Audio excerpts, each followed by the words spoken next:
कहानी शुरू होती है जब कंपनी के रूटीन हेल्थ चेकअप के दौरान डॉक्टर जिंजी से पूछती है, तुमने हाल में सेक्स किया है क्या? जिंजी थोड़ा नर्वस होकर धीरे से जवाब देती है, हाँ लास्ट मंथ एक बार।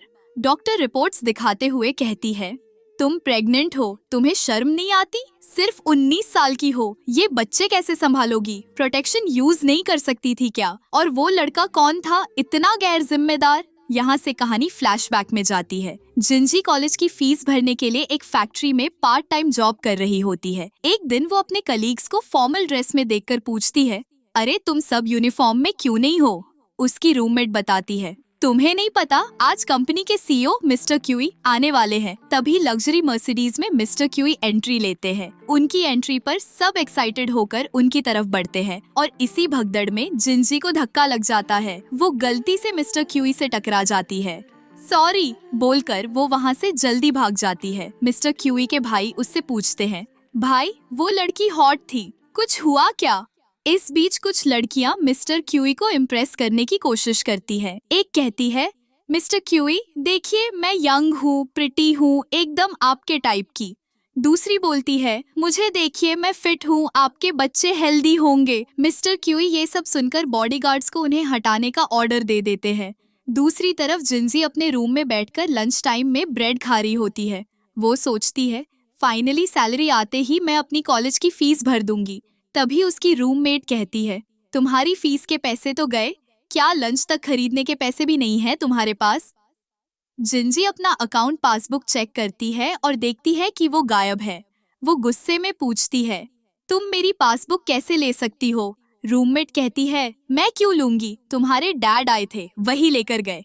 ये सुनकर जिंजी गुस्से में सीधे अपने घर चली जाती है। घर पहुंचते ही वो देखती है कि उसके डैड और भाई कुछ अजीब से लोगों के साथ सट्टा खेल रहे हैं। जिंजी चिल्लाती है, मुझे मेरे पैसे वापस चाहिए। उसका भाई ताने मारते हुए बोलता है, तेरी हिम्मत कैसे हुई डैड से पैसे मांगने की? और उसके डैड जो शराब के नशे में होते हैं गुस्से में बोल पड़ते हैं, तुझे जो बचपन से पाल पोस के बड़ा किया वो फ्री में हुआ क्या? वो सब पैसे कौन देगा? जिंजी परेशान होकर कहती है, पापा मुझे अपनी कॉलेज फीस भरनी है, ये पैसे मेरे लिए बहुत जरूरी है। लेकिन डैड इस बात पर और भड़क जाते हैं, तेरी हिम्मत कैसे हुई कॉलेज में अप्लाई करने की? चुपचाप पड़ोस के अंकल से शादी कर ले, वो सॉलिड सेट है। जिंजी का गुस्सा फूट पड़ता है, मैं उस बूढ़े से शादी नहीं करने वाली, वो 70 का है और मैं सिर्फ 19 की हूँ। ये कहकर वो वहाँ से निकल जाती है। रास्ते में चलते हुए उसकी नजर एक एडवर्टाइजमेंट पर पड़ती है। बिना ज्यादा सोचे वो उसमें दिए गए इंटरव्यू के लिए पहुंच जाती है। वहाँ एक लड़की रोते हुए बाहर आती है, जिसे देखकर जिंजी सोचती है, यार ये इंटरव्यूअर तो लगता है बहुत ही रूड होगा। उधर मिस्टर क्यूई का भाई उनसे बोल रहा होता है, भाई कब तक लड़कियों को रिजेक्ट करते रहोगे? ग्रैंडपा ने साफ साफ कह दिया है, फैमिली की हर जनरेशन को वीक स्पर्म सिंड्रोम है, अब किसी को भी फाइनल कर लो और बच्चा करने की कोशिश करो। तभी जिंजी इंटरव्यू रूम में चुपचाप आकर खड़ी हो जाती है। मिस्टर सिन उसे देखते ही कहते हैं, खुद को इंट्रोड्यूस करो। जिंजी कॉन्फिडेंस के साथ कहती है, हाय मेरा नाम जिंजी है और मैं यहाँ जॉब के लिए अप्लाई करने आई हूँ। मिस्टर क्यूई उसे ऊपर से नीचे देखते हुए कहते हैं, क्या तुम ये जॉब कर पाओगी? तुम तो बहुत छोटी लगती हो। जिंजी बेझिझक जवाब देती है, मुझे पैसों की सख्त जरूरत है, जॉब चाहे कितनी भी हार्ड हो, मैं हर चीज के लिए तैयार हूँ। मिस्टर क्यूई सीधा सवाल करते हैं, पैसे कितने लोगी? जिंजी बोलती है, मुझे 2 लाख चाहिए। ये सुनकर मिस्टर क्यूई हैरानी में सोचने लगते हैं, 2 लाख 1 घंटे के?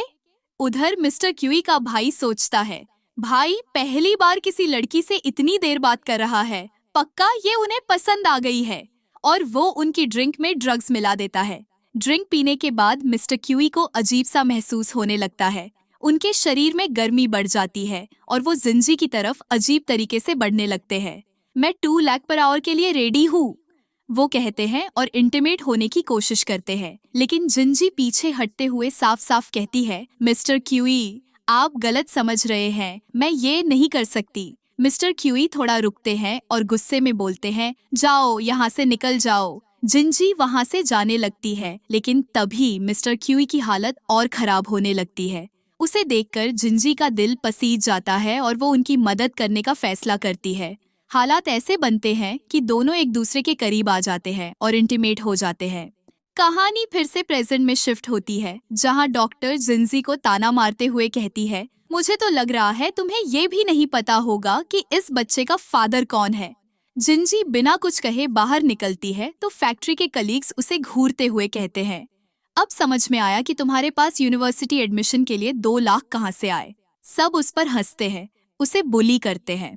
तभी मिस्टर सिन वहां आ जाते हैं और सीरियस एक्सप्रेशन के साथ पूछते हैं, ये बच्चा किसका है?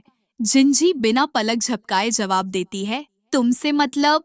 कलीग्स मजाक उड़ाते हुए कहते हैं, मिस्टर सिन इसलिए पूछ रहे हैं ताकि तुम्हें फायर कर सके। लेकिन मिस्टर सिन गुस्से में उन सभी को भगा देते हैं, पर जिंजी उन्हें मिस्टर क्यूई का क्रेडिट कार्ड देकर वहां से चुपचाप निकल जाती है। जिंजी के जाते ही मिस्टर सिन तुरंत कॉल करके पता करने के लिए कहते हैं, ये चेक करो कहीं जिंजी का कोई बॉयफ्रेंड तो नहीं है। दूसरी तरफ जिंजी अपने घर पहुंचती है। वो अपनी माँ की फोटो और कुछ कपड़े पैक कर रही होती है। तभी उसके डैड और भाई आ जाते हैं। उधर मिस्टर क्यूई के ग्रैंडपा उसकी शादी के लिए लड़कियां देखने में लगे होते हैं, लेकिन मिस्टर क्यूई एक के बाद एक सबको रिजेक्ट कर देते हैं। ग्रैंडपा गुस्से में कहते हैं, ऐसे कब तक लड़कियों को रिजेक्ट करते रहोगे? मेरी उम्र हो गई है, क्या मुझे अपने नाती पोते देखने का भी मौका नहीं मिलेगा? तभी मिस्टर सिन वहां आकर खबर देते हैं, क्यों वो उस रात वाली लड़की जिंजी प्रेग्नेंट है, और वो भी ट्रिपलेट्स से। ये सुनते ही पूरा रूम साइलेंट हो जाता है, हर कोई शॉक्ड। ग्रैंडपा बोलते हैं, नहीं ये कैसे हो सकता है? मिस्टर सिन रिपोर्ट दिखाते हैं और मिस्टर क्यूई कहते हैं, मैं उन तीनों बच्चों को अपनाने के लिए तैयार हूँ, लेकिन एक प्रोस्टिट्यूट को मैं अपनी वाइफ नहीं बना सकता। दूसरी तरफ जिंजी के घर में ड्रामा चल रहा होता है। उसके डैड गुस्से में उसे थप्पड़ मारते हुए कहते हैं, तेरी हिम्मत कैसे हुई भागने की प्लानिंग करने की? जिंजी अपनी बात कहने की कोशिश करती है, मैं शादी नहीं करना चाहती, मुझे यूनिवर्सिटी जाना है। लेकिन उसके डैड उसे फिर थप्पड़ मारते हुए चिल्लाते हैं, अगर तू यूनिवर्सिटी चली गई तो पड़ोस वाले बुजुर्ग से शादी कौन करेगा? वो हमें 20 लाख देने वाला है। गुस्से में जिंजी पलटकर कहती है, आपको सिर्फ पैसों से मतलब है, पैसे के लिए आप मुझे बेचने को भी तैयार हो। उसका भाई सिचुएशन और खराब कर देता है, पापा इसका बैग पहले से पैक है, क्यों ना इसे उसी बुजुर्ग के घर छोड़ आते हैं। जिंजी हार मानने को तैयार नहीं होती और चिल्लाती है, मैं शादी नहीं कर सकती क्योंकि मैं प्रेग्नेंट हूँ। ये सुनते ही उसके डैड का गुस्सा और बढ़ जाता है, कौन है वो, बताओ मुझे। जिंजी धीरे से कहती है, मुझे नहीं पता। उसके डैड पूरी तरह आपे से बाहर हो जाते हैं। उसका हाथ पकड़कर उसे फैक्ट्री तक घसीट कर ले जाते हैं। सबके सामने उसे जमीन पर पटक कर चिल्लाते हैं, क्या ये था या ये या फिर ये?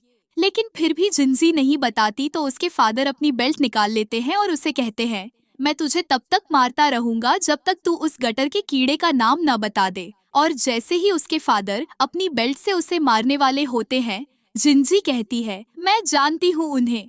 तभी उसे याद आता है कि उस एड में एक नंबर था। उस नंबर पर कॉल करते ही मिस्टर सिन के पास कॉल लगती है। वो सबको बताते हैं जिंजी का कॉल आ रहा है और मिस्टर क्यूई कहते हैं, स्पीकर में डालो।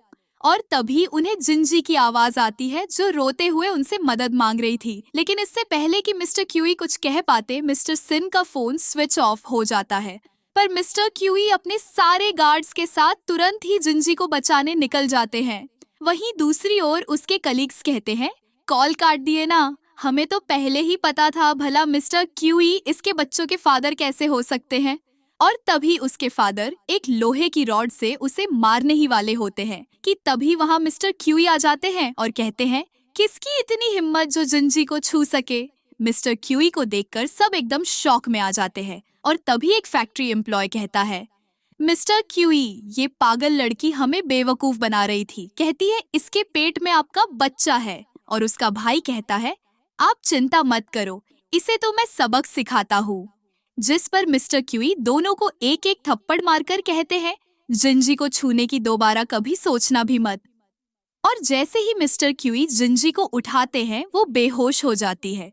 जिंजी के फादर कहते हैं, मिस्टर क्यूई आप क्यों इस झंझट में पड़ रहे हैं? मैं इसका फादर हूँ, मैं इसे ले जाता हूँ। जिस पर मिस्टर क्यूई कहते हैं, तुम्हें देखकर तो ऐसा लगता है कि तुम फादर नहीं, एक दलाल हो। और मिस्टर क्यूई जिंजी को अपने साथ हॉस्पिटल ले जाते हैं। हॉस्पिटल में डॉक्टर बताती है जिंजी अभी बहुत यंग है और इतनी कम उम्र में 3 बच्चों की एक साथ ग्रोथ के लिए ये बहुत ज्यादा जरूरी है कि उनका पूरी तरीके से ख्याल रखा जाए। थोड़ी देर बाद जैसे ही जिंजी को होश आता है, वो सभी को सामने देखकर एकदम से डर जाती है। ग्रैंडपा कहते हैं, डरो मत, अब हम सब एक फैमिली हैं। वैसे तुम कितने साल की हो? जिंजी कहती है, जी मैं 19 की हूँ। ये सुनते ही सब घूरकर मिस्टर क्यूई को देखने लगते हैं। जिंजी कहती है, मुझे बचाने के लिए थैंक यू मिस्टर क्यूई। जिसे सुन उसके ग्रैंडफादर कहते हैं, अरे तुम थैंक यू क्यों कह रही हो, बल्कि उसे तुम्हें थैंक यू कहना चाहिए जो तुम उसके बच्चों की माँ बन रही हो। जिंजी कहती है, क्या आप लोग सच में चाहते हैं कि मैं इन बच्चों को पैदा करूं? ये सुनते ही मिस्टर क्यूई कहते हैं, क्या आप तीनों बाहर जा सकते हैं, हमें कुछ पर्सनल बात करनी है। सबके जाते ही मिस्टर क्यूई कहते हैं, क्या तुम बच्चों को जन्म नहीं देना चाहती हो? जिंजी कहती है, अगर बच्चों का जन्म हुआ तो सब मेरे साथ साथ बच्चों को भी बुली करेंगे।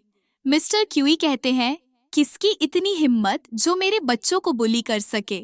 वैसे भी हमारी फैमिली पिछले 17 जनरेशन से वीक स्पर्म सिंड्रोम से जूझ रही है और मेरे ग्रैंडफादर की बस एक इच्छा है, मरने से पहले अपने पोते का चेहरा देख पाना।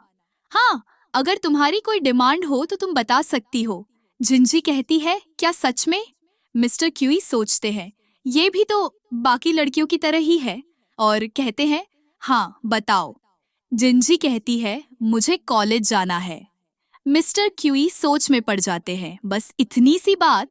तभी घर के तीनों बुजुर्ग एंटर करते हैं और कहते हैं, इसमें इतना क्या सोच रहे हो, चलो तुम बाहर जाओ, हम बात करेंगे। और ग्रैंडफादर उसे फैमिली के पुश्तैनी कंगन देकर कहते हैं, तुम्हें चिंता करने की कोई जरूरत नहीं है, आज से ये हमारी जिम्मेदारी होगी कि हम तुम्हारा ख्याल रखें। और डिस्चार्ज होते ही वो सब के सब जिंजी को शॉपिंग कराने ले जाते हैं। फोन शॉप पर पहुंचते ही जिंजी अपना टूटा हुआ फोन दिखाते हुए कहती है, देखिए मेरे पास पहले से ही फोन है। पर ग्रैंडफादर उसके फोन को डस्टबिन में फेंक कर कहते हैं, सारे लेटेस्ट आईफोन्स पैक कर दो।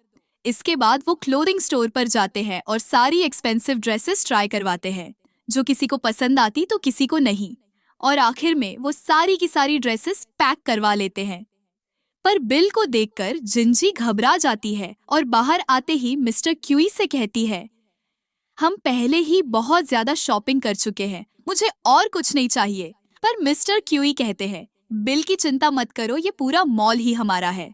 घर पहुंचते ही मेड जिंजी को खाना सर्व करते हुए कहती है, आपकी न्यूट्रिशनिस्ट ने इसे प्रिस्क्राइब किया है, आप इसे खा लीजिए, फिर मैं आपके सारे सामान अरेंज कर दूंगी। पर जिंजी कहती है, नहीं नहीं, मैं खुद ही कर लूंगी। वो सोचती है, सभी मेरा कितना ख्याल रखते हैं, मैं सबके लिए क्या कर सकती हूँ, और वो सबसे पहले सारे बर्तन चमका देती है। और फिर ग्लास विंडो इतने अच्छे से चमकाती है कि हेडमेड को वो दिखता ही नहीं है और वो उससे टकरा जाती है। पर जिंजी अभी भी नहीं रुकती और पेड़ों को पानी देने निकल जाती है। उसे देखते ही मेड सबको मैसेज कर देती है और सबके सब कुछ छोड़कर जिंजी को रोकने निकल जाते हैं। मेड जिंजी को रोकती है, लेकिन तभी स्प्रिंकलर में पानी आना ही बंद हो जाता है और जैसे ही जिंजी देखने जाती है, अचानक से पानी वापस आ जाता है और वो फिसलकर गिरने लगती है। लेकिन उसी समय वहाँ मिस्टर क्यूई आ जाते हैं, जो जिंजी को गिरने से बचा लेते हैं। तभी वहाँ ग्रैंडपा और दोनों अंकल भी आ जाते हैं और कहते हैं, क्यूई, रोमांस अच्छा था, बस थोड़ी एक्सप्रेशन की कमी है। जिंजी शर्माकर पूछती है, आप सब यहाँ क्या कर रहे हैं? ग्रैंडफादर कहते हैं, अगर तुम प्रेग्नेंट होने के बावजूद भी ऐसे काम करोगी तो हमें तो आना ही पड़ेगा ना। वो कहती है, अरे नहीं, ये सारे काम तो मैं घर में रोज करती हूँ। ग्रैंडफादर कहते हैं, यहाँ तुम्हें काम करने की कोई जरूरत नहीं। क्यूई, तुम जिंजी को कपड़े चेंज करने ले जाओ, वरना उसे ठंड लग जाएगी। और मिस्टर क्यूई उसे गोद में उठाकर ले जाते हैं। कपड़े बदलने के बाद जिंजी को पहली बार यह एहसास होता है कि फैमिली क्या होती है। तभी उसे उसके फादर का कॉल आता है, जो कहते हैं, तुमने ही मुझे मारने के लिए गुंडे भेजे थे ना। जिंजी कहती है, नहीं, मैं भला क्यों भेजूंगी। जिस पर उसके पिता कहते हैं, तो जरूर उस क्यूई ने भेजे होंगे, चुपचाप 10 मिलियन भेज दो, वरना मैं उस क्यूई को जेल भिजवा दूंगा और तुम्हें तो मार ही डालूंगा। जिंजी कहती है, लेकिन मेरे पास तो एक भी पैसा नहीं है। जिस पर उसके पिता कहते हैं, कम से कम हमारे इलाज के लिए 50,000 तो भेज दो, वरना मैं तुम्हें छोड़ूंगा नहीं। तभी वहां मिस्टर क्यूई आ जाते हैं और कहते हैं, क्या तुम्हें पैसों की जरूरत है? जिंजी कहती है, नहीं नहीं। लेकिन मिस्टर क्यूई उसे अपना क्रेडिट कार्ड दे देते हैं जिसकी कोई स्पेंडिंग लिमिट नहीं थी। एक पल के लिए तो जिंजी के दिल में ख्याल आता है उस कार्ड को इस्तेमाल करने का, पर वो कार्ड इस्तेमाल करती ही नहीं है। और अगले दिन फैक्ट्री काम करने पहुंच जाती है। मैनेजर कहता है, क्या तुम श्योर हो कि तुम काम करना चाहती हो? जिंजी कहती है, जी मैनेजर, मंथ कंप्लीट होने में बस 3 दिन ही बचे हैं और मुझे अपनी सैलरी की जरूरत है। जिसके बाद वो अपने वर्क प्लेस में आ जाती है। उसके आते ही उसकी रूममेट कहती है, आखिरकार मिस्टर क्यूई ने तुम्हें घर से निकाल दिया है ना? जिंजी कहती है, मुझे समझ नहीं आ रहा है तुम लोग ये क्या कह रहे हो। तभी उसकी रूममेट कहती है, एक दिन मिस्टर क्यूई के साथ क्या रह ली, तुम तो हवा में उड़ने लगी हो। तुम्हारी वजह से हमें तुम्हारा काम भी करना पड़ा, पर आज हमारा सारा काम तुम करोगी। वहीं दूसरी ओर मिस्टर क्यूई का असिस्टेंट आकर उन्हें बताता है, मिस्टर क्यूई, जिंजी अपने रूम में नहीं है और आपका कार्ड भी रूम में ही है। मिस्टर क्यूई कहते हैं, मुझे पता है वो कहाँ गई होगी, कार रेडी करो। वहीं दूसरी ओर यहाँ सबका काम एक साथ करते करते जिंजी बार बार सोल्डरिंग आयरन से अपने हाथ को जला लेती है और कहती है, ये काम जो इतने लोगों का है मैं इसे अकेले नहीं कर सकती। जिस पर उसकी रूममेट उसे एक थप्पड़ मारते हुए कहती है, तेरी इतनी हिम्मत जो मुझसे जुबान लड़ाएगी। तो वहीं उसका दूसरा कॉलीग कहता है, ओह तुम तो बहुत स्लिम हो, लाओ अपनी कमर दिखाओ तो जरा। जिंजी पीछे हट जाती है, पर वो कहता है, ज्यादा संस्कारी तो बनो मत, सब तुम्हारी असलियत अच्छे से जानते हैं। और वो उसे छूने की कोशिश करने लगता है। लेकिन तभी वहां मिस्टर क्यूई आ जाते हैं और एक जोर की लात मारकर उसे दूर हटा देते हैं और जिंजी को अपना कोट देकर कहते हैं, असिस्टेंट, जितने भी लोगों ने जिंजी को बुली करने की कोशिश की है, सबको अभी के अभी मेरे सामने पेश करो। असिस्टेंट बताता है, मिस्टर क्यूई, इन्वेस्टिगेशन से पता चला है कि ये लोग पिछले 2 सालों से जिंजी को इसी तरह से बुली करते थे। जिसे सुनते ही वो जिंजी से कहते हैं, अगर कोई तुम्हें बुली करे तो उसे सहने की जरूरत नहीं है, ईंट का जवाब पत्थर से दो। जिंजी पहले तो थोड़ी हिचकिचाती है, पर अगले ही पल वो सबको थप्पड़ों से धो देती है। और मिस्टर क्यूई कहते हैं, असिस्टेंट, जिसने भी मेरे प्यार को छूने की कोशिश की है, तुम जानते हो उनके साथ क्या करना है। बाहर आते ही मिस्टर क्यूई जिंजी से पूछते हैं, अब तुम्हें किसी बात का डर नहीं है ना? जिंजी कहती है, बस एक बात का डर है, पता नहीं मुझे मेरी सैलरी मिलेगी भी या नहीं। मिस्टर क्यूई कहते हैं, मैंने तुम्हें जो पैसे दिए हैं वो तुम सारी जिंदगी भी खर्च करो तब भी खत्म नहीं होंगे। जिंजी कहती है, हाँ लेकिन वो तो तुम्हारे पैसे हैं ना। जब 9 महीने बाद तुम मुझे धक्के मारकर बाहर निकाल दोगे तो मैं क्या करूंगी? मुझे खुद से अपने लिए कुछ करना है। मिस्टर क्यूई कहते हैं, ऐसा कभी नहीं होने वाला। घर पहुंचते ही डॉक्टर जिंजी के जख्मों पर क्रीम लगाकर बताती है, मिस्टर क्यूई, इन पुराने जख्मों के ऊपर नए जख्मों को अच्छे से ट्रीट करना जरूरी है। देखिए, ऐसे क्रीम लगाना है। तभी वो कहती है, जिंजी, अपने कपड़े उतारो और दिखाओ मुझे कहाँ कहाँ तुम्हें चोट लगी है। ये सुनते ही जिंजी थोड़ी घबरा जाती है, पर तभी मिस्टर क्यूई वहाँ से जाते हुए कहते हैं, अभी मुझे कुछ काम याद आ गया है, मैं थोड़ी देर में आता हूँ। तभी उनका असिस्टेंट आकर कहता है, सर, ये काउंटी एम के साथ की कोऑपरेशन डॉक्यूमेंट्स हैं, एक बार आप इन्हें चेक कर लीजिए। पर मिस्टर क्यूई कहते हैं, क्या डॉक्टर चली गई? असिस्टेंट कहता है, सॉरी सर, पर मुझे नहीं पता, पर आपने फाइल उल्टी पकड़ी है। मिस्टर क्यूई अपनी फाइल को सीधा करते हैं और फिर से पूछते हैं, ध्यान से बताओ, क्या वो गई है या नहीं? असिस्टेंट फिर कहता है, सॉरी सर, पर मुझे सच में नहीं पता, लेकिन अभी भी आपने फाइल उल्टी पकड़ी है। मिस्टर क्यूई कहते हैं, तुम्हें इतनी जल्दी किस बात की है? तुम जाओ, मैं पढ़ लूंगा। तभी वहां मेड आती है और कहती है, मिस्टर क्यूई, डॉक्टर थोड़ी जल्दी में थी तो चली गई, पर वो क्रीम और उसे लगाने का इंस्ट्रक्शन देकर गई है। क्यूई कहता है, ठीक है, मैं देख लूंगा, आप जाइए। पर उनके जाते ही मिस्टर क्यूई तुरंत ही झपट्टा मारकर इंस्ट्रक्शंस को उठाते हैं और रूम में जाकर जिंजी को कहते हैं, अपने कपड़े उतारो। जिंजी घबरा जाती है, पर मिस्टर क्यूई कहते हैं, अरे क्रीम लगाना है ना। पर जिंजी कहती है, ये थोड़ा ऑकवर्ड नहीं होगा? डॉक्टर कहाँ गई? क्यूई अपनी मुस्कुराहट को रोकते हुए कहता है, अरे वो तो चली गई, उनका दूसरा अपॉइंटमेंट था ना, कोई बात नहीं, मैं खुद ही कर देता हूँ। और जैसे ही वो क्रीम लगाने के लिए कपड़े नीचे करती है, इतने सारे घावों को देखकर वो पूछते हैं, क्या ये सब तुम्हारे फादर ने किया है? वहीं दूसरी ओर ग्रैंडफादर चुपके चुपके उनकी बातें सुनने की कोशिश कर रहे होते हैं और कपड़े उतरने की बात पर सोचते हैं, लगता है अंदर कुछ चल रहा है। क्या क्यूई 3 बच्चों से खुश नहीं है? उसे 4 चाहिए। अब जैसे ही मिस्टर क्यूई जिंजी के टॉप के अंदर क्रीम लगाने की कोशिश करते हैं, वो शर्मा जाती है और कहती है, क्यूई मैं खुद से ही लगा लेती हूँ ना। जिसके बाद मिस्टर क्यूई कहते हैं, हाँ हाँ क्यों नहीं। अगले दिन ग्रैंडफादर और दोनों अंकल बच्चों की खुशी में एक फैमिली बैंकेट ऑर्गेनाइज करवाते हैं। पर वहाँ जाने से पहले जिंजी कहती है, मिस्टर क्यूई ये बैंकेट बहुत ग्रैंड नहीं हो जाएगा।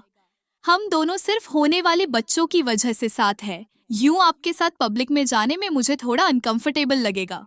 मिस्टर क्यूई कहते हैं, बस इतनी सी प्रॉब्लम है, तुम रेडी होकर आओ, मैं हूं ना।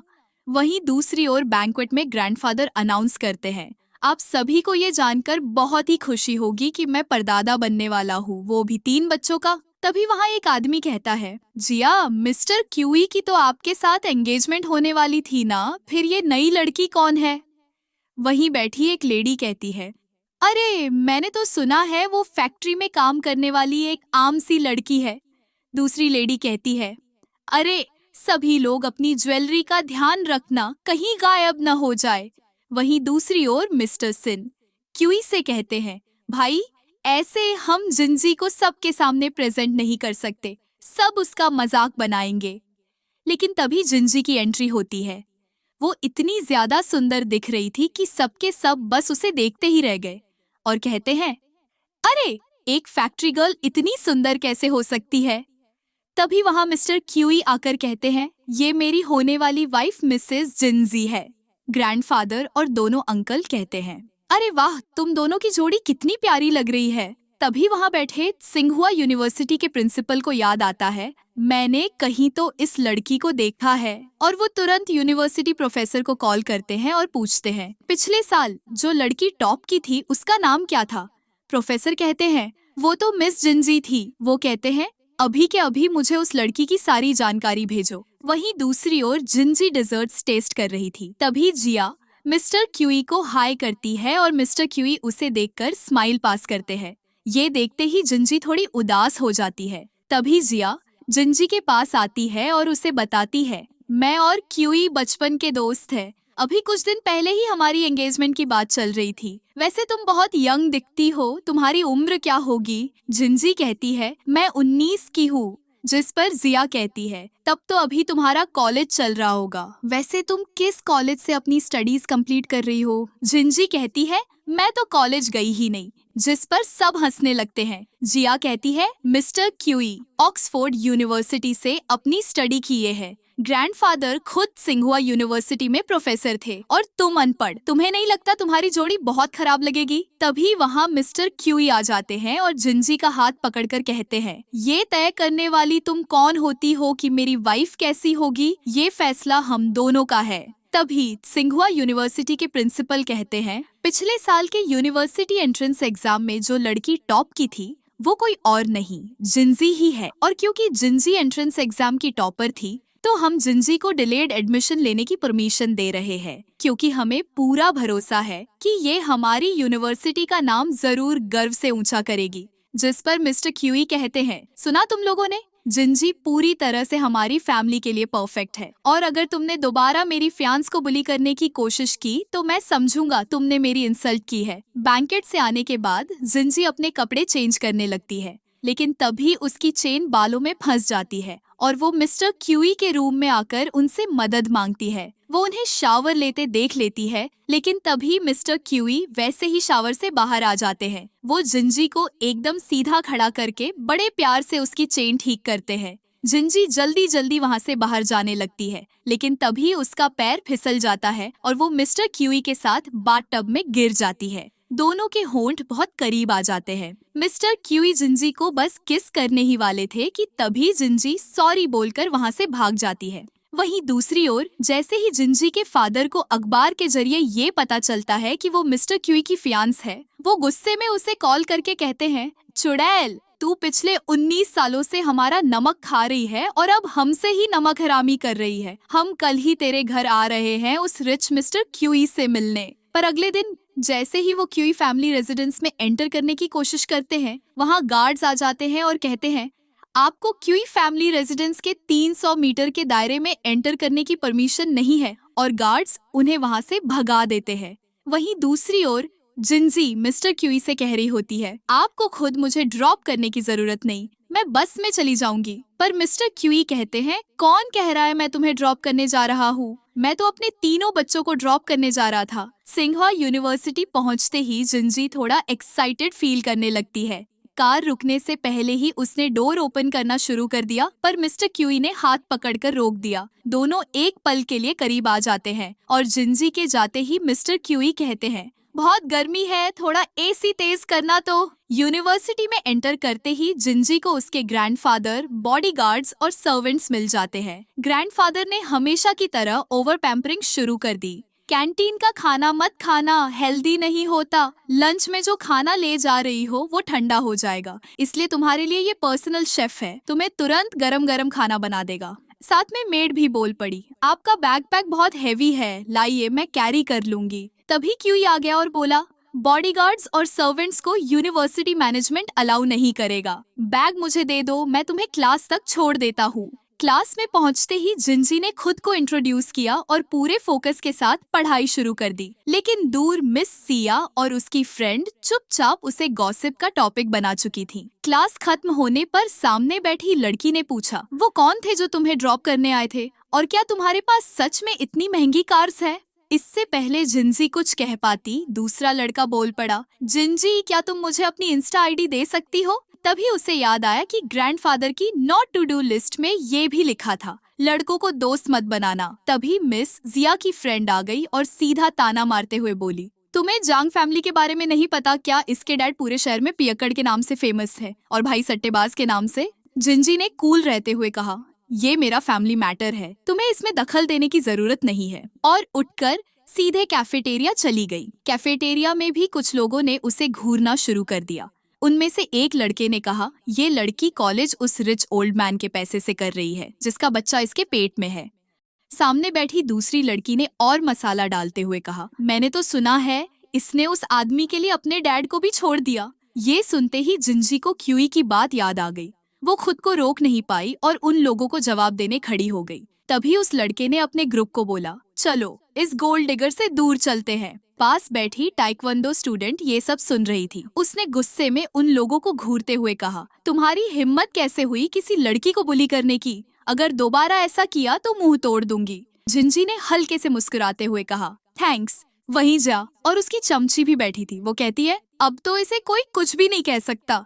जिया कहती है, अब तुम देखना, इसकी रेप्यूटेशन इसकी फैमिली ही बर्बाद करेगी। वहीं दूसरी ओर जैसे ही क्यूई घर पहुंचता है, वो देखता है जिंजी किसी से फोन में मुस्कुराते हुए बात कर रही है और उस पर ध्यान ही नहीं देती। वो दोबारा से रूम में पैर पटकता हुआ एंटर करता है, लेकिन जिंजी फिर भी उस पर बिल्कुल भी ध्यान नहीं देती। तो वो उसके बगल में ही बैठ जाता है और कहता है, नए दोस्त बन गए। हाँ, जिंजी फोन रखते हुए कहती है, अरे वो एक लड़की है, कोई लड़का नहीं। जिस पर क्यूई कहता है, वैसे तुम लड़कों से बात नहीं कर सकती, ये मैंने नई ग्रैंडफादर ने ऐड कराया था। जिस पर जिंजी मुस्कुराने लगती है। क्यूई कहता है, अरे सच में? तभी जिंजी कहती है, अच्छा मुझे ना तुमसे कुछ पूछना था, क्या मैं यूनिवर्सिटी कैंटीन से खाना मंगा सकती हूँ? वो क्या है ना, तुम स्पेशली मेरे लिए खाना भेजते हो तो मुझे थोड़ा अजीब लगता है।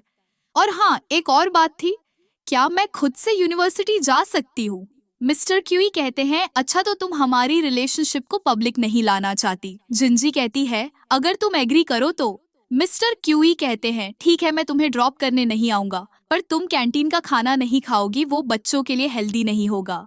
जिसके बाद जिंजी कहती है, थैंक यू, अच्छा मैं चलती हूँ, मुझे अपना होमवर्क करना है। लेकिन उसके जाने के बाद भी फोन में मैसेज लगातार आए ही जा रहे थे। मिस्टर क्यूई का दिल करता है कि अपने उसूलों को भूलकर फोन उठा ही लूं, पर वो जैसे तैसे खुद को रोकते हैं, लेकिन फोन था कि बजे ही जा रहा था और अपने उसूलों को लात मारते हुए मिस्टर क्यूई फोन उठाने ही वाले थे कि वहाँ जिंजी आ जाती है और कहती है वो मैं अपना फोन भूल गई थी। अगले दिन जब जिंजी यूनिवर्सिटी के लिए निकल रही थी, उसके फादर और भाई दूर से छुपकर उसे देख रहे थे। तभी वहाँ जिया आ जाती है और कहती है क्या जिंदगी भर उसे यूं ही देखते रहोगे या कुछ करना भी है। वहीं दूसरी ओर मिस्टर क्यूई रेसलिंग क्लब में काफी अपसेट लग रहे थे। सिन कहता है क्या हुआ भाई, क्या जिंजी तुम्हें कॉलेज ड्रॉप करने से मना कर दी है? क्या पता उसे कोई हैंडसम सीनियर या जूनियर मिल गया हो। वैसे अभी तक तुम सिंगल रह लिए तो आगे भी रह ही लोगे। जिसके बाद क्यू अपने बॉक्सिंग ग्लव्स फेंक कर जाने लगता है।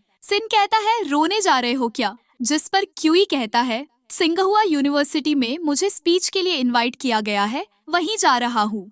वहीं दूसरी ओर यूनिवर्सिटी में कुछ स्टूडेंट्स जिंजी को बताते हैं तुम्हारे फादर यूनिवर्सिटी के सामने हड़ताल पर है। जिंजी भागते हुए वहां पहुंचती है। जो जोर जोर से चिल्ला रहे थे मेरी बेटी धोखेबाज है जो एक रईस बुढ़े के लिए हमें छोड़कर चली गई। जिया कहती है देखो वो आ गई। उसके फादर गुस्से में कहते हैं तुम्हें आज मेरे साथ घर चलना पड़ेगा। जिया की चमची उसे धक्का मारते हुए कहती है तुम जानबूझकर मिस्टर क्यूई को फंसाई थी ना कि उसके कनेक्शंस का इस्तेमाल करके सिंघुआ यूनिवर्सिटी में एडमिशन ले सको। जिंजी कहती है अपनी और मेरी इंसल्ट कराना बंद करो, मैं तुम्हारे साथ नहीं जाने वाली। जिस पर उसका भाई कहता है मेरी प्यारी बहन ये तुम क्या कह रही हो? तुम्हें पता भी है तुम्हारे जाने के बाद से हमारे फादर कितने बीमार पड़ गए हैं। और उसके फादर झूठा नाटक करके रोने लगते हैं जिससे सभी लोग जिंजी को बुरा भला कहने लगते हैं। तभी उसके फादर धीरे से कहते हैं उस क्यूई को कहो कि हमें 300 मिलियन दे और हम चुपचाप यहाँ से चले जाएंगे। जिंजी कहती है पापा आप पैसों के लिए इतने गिर सकते हो, मैं कभी सोची भी नहीं थी। तभी जिया की चमची कहती है क्या तुम्हें एल्डर्स से बात करने की तमीज नहीं है? और उसके फादर और तेजी से जमीन पर लेटकर रोने का नाटक करने लगते हैं। तुम उस रईस बुढ़े के साथ सो सकती हो पर हमारे साथ रह भी नहीं सकती।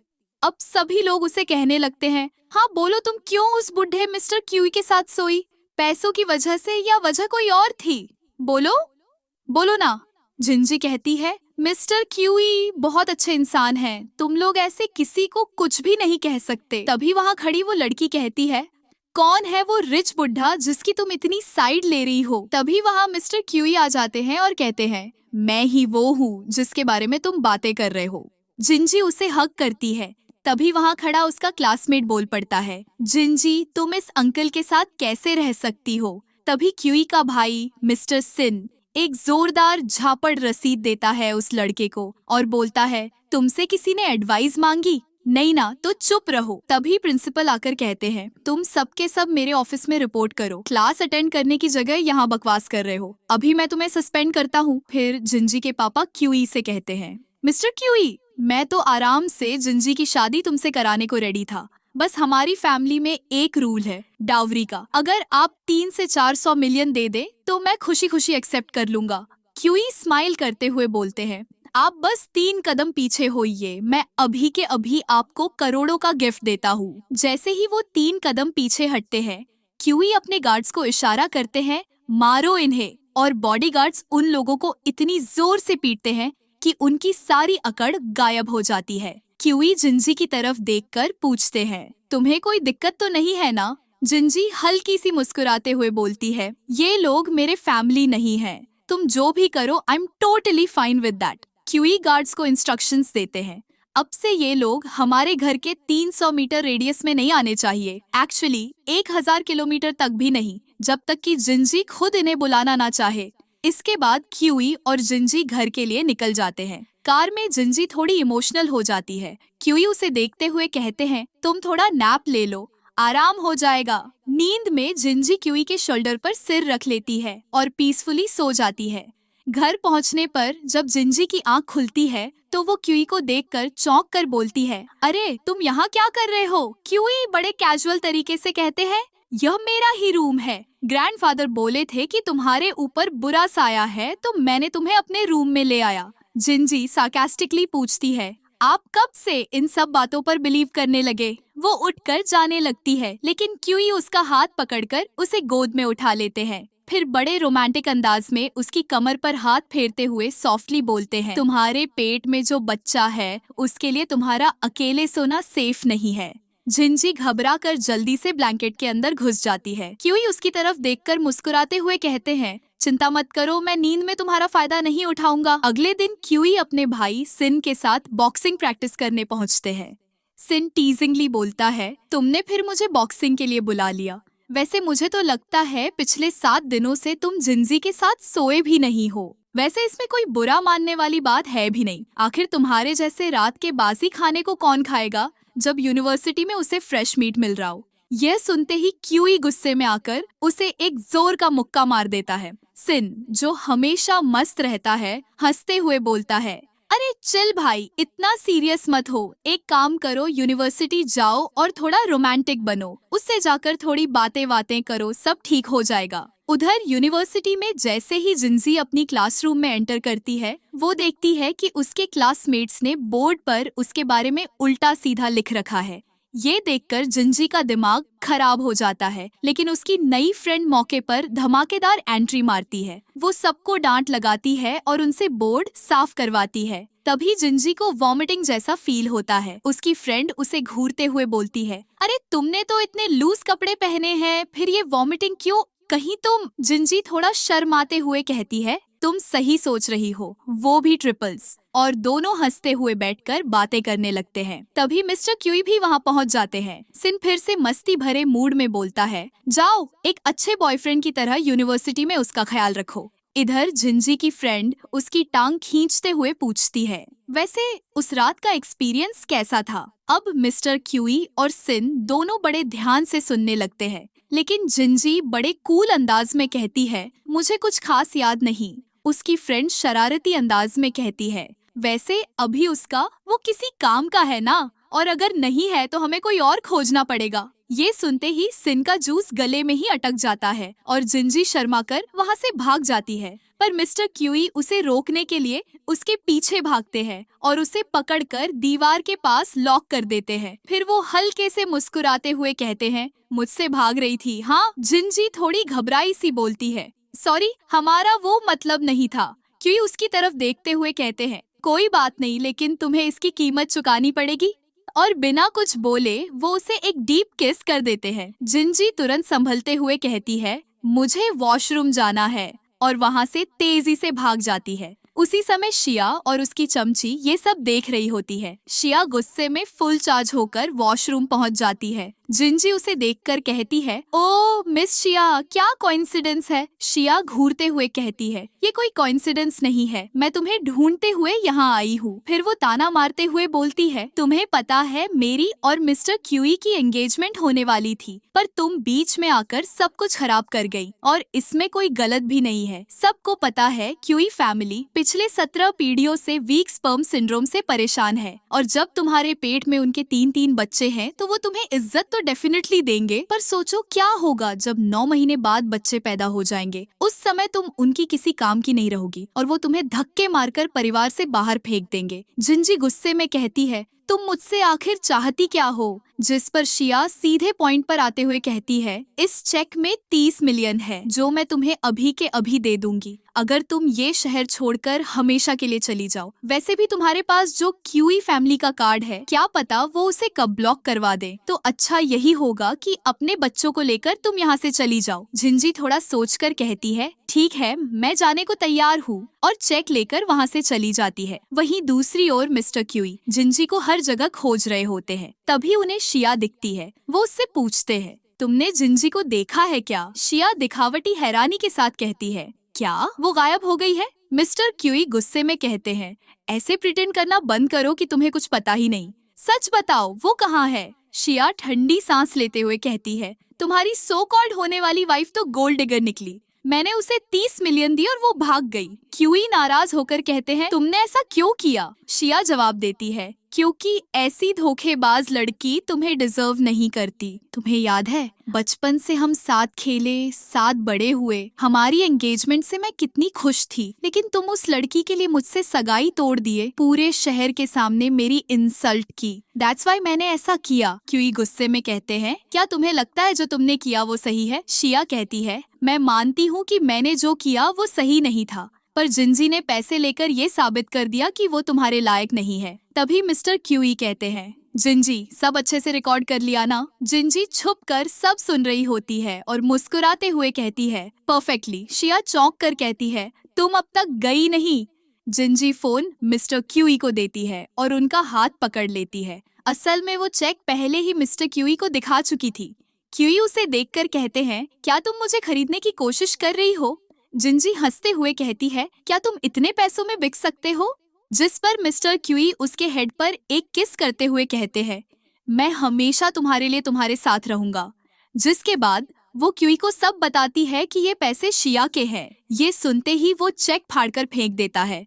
जिंजी बताती है, उसने ये पैसे मुझे तुम्हें छोड़ने के लिए दिए थे। क्यूई कहता है, क्या तुम जाना चाहती हो? पर जिंजी कहती है, नहीं, लेकिन मुझे लगता है शिया तुम्हारी फैमिली के लिए ज्यादा परफेक्ट रहेगी। जिस पर क्यूई कहता है, कुछ दिनों के कॉलेज में ही तुम काफी मैच्योर हो गई हो। मैं अपना फैसला ले लिया हूँ और वो है कि मैं सारी जिंदगी तुम्हारे साथ बिताना चाहता हूँ। जिंजी कहती है, मैं कुछ समझी नहीं। जिस पर क्यूई कहता है, 7 महीने में हमारे बच्चे हो जाएंगे, तो क्या तुम उन्हें रोज नहीं देखना चाहोगी? जिंजी कहती है, हाँ। जिस पर क्यूई कहता है, तो क्या तुम मुझसे शादी करोगी? अब ये सुनते ही जिंजी बहुत ज्यादा खुश हो जाती है और वह कहता है, मैंने अभी तक तुम्हें मैरिज के लिए प्रपोज नहीं किया था, क्योंकि तुम सिर्फ 19 की हो। तुम्हारे बर्थडे आते ही हम शादी कर लेंगे। और जिंजी उसे हग कर लेती है। सीन वापस से प्रेजेंट में आता है, जहां मिस्टर क्यूई शिया को रिकॉर्डिंग्स दिखाते हुए कहते हैं, तुम्हारे पास 2 ऑप्शन है, या तो मैं ये रिकॉर्डिंग्स पब्लिक में लीक कर दूं, जिससे तुम्हारी फैमिली के स्टॉक्स गिर जाएंगे, या मैं इसे पुलिस को हैंड ओवर कर दूं। डिसीजन तुम्हारा है। शिया कहती है, हम पुराने दोस्त हैं, तुम मेरे साथ ऐसा कैसे कर सकते हो? वह कहता है, कल तक तुम मुझे बहकाने की कोशिश करती थी और अब जिंजी को कर रही हो। ऐसे दोस्त मेरे किसी काम के नहीं हैं। जिस पर शिया जिंजी को कहती है, ये एक ऐसा इंसान है जिसके पास ना दिल है ना इमोशंस। तुम भी वैसे ही बर्बाद हो जाओगी जैसे मैं हुई हूँ। पर जिंजी कहती है, नहीं, मुझे तो लगता है मिस्टर क्यूई दुनिया के सबसे अच्छे इंसान है।